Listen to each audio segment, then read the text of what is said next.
मित्रों नमस्कार। मध्य प्रदेश के सभी शिक्षक बंधुओं को मेरा एक बार फिर नमस्कार। अभी हाल ही में जो टेट का मुद्दा प्रचलित है सभी लोग जानते हैं।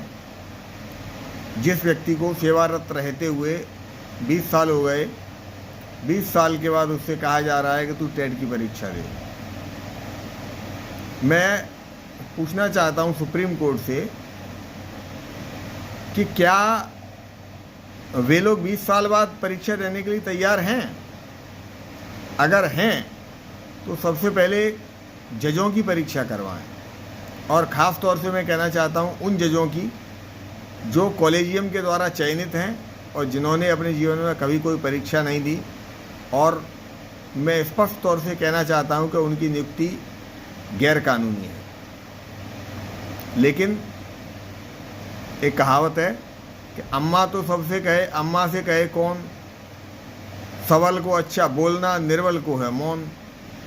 वही बात है। आप कर्ता धर्ता हैं, आप न्यायाधिपति हैं तो आप कुछ भी कह सकते हैं। मैं तो ये कहता हूं कि हम सारे शिक्षकों की तरफ से मैं आपको आश्वस्त करना चाहता हूं कि हम सारे शिक्षक परीक्षा देने के लिए तैयार हैं।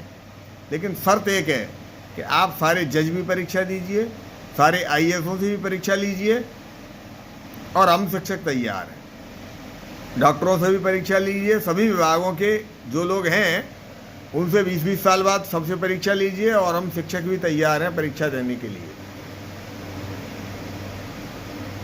एक मूलभूत सिस्टम को, एक मूलभूत नियम को आप न्यायाधिपति लोग भूल गए हैं, और वो सिस्टम ये है कि जब हम किसी कार्य को शुरू करते हैं, जब हम किसी व्यक्ति की नियुक्ति करते हैं, उस समय नियम, कायदे, कानून और शर्तें हम रखते हैं। हमें क्या परीक्षा लेनी है, हमें क्या उस व्यक्ति से चाहिए, उसकी क्या योग्यताएं देखनी है, वो सब हमें उस समय ही देखनी होती हैं।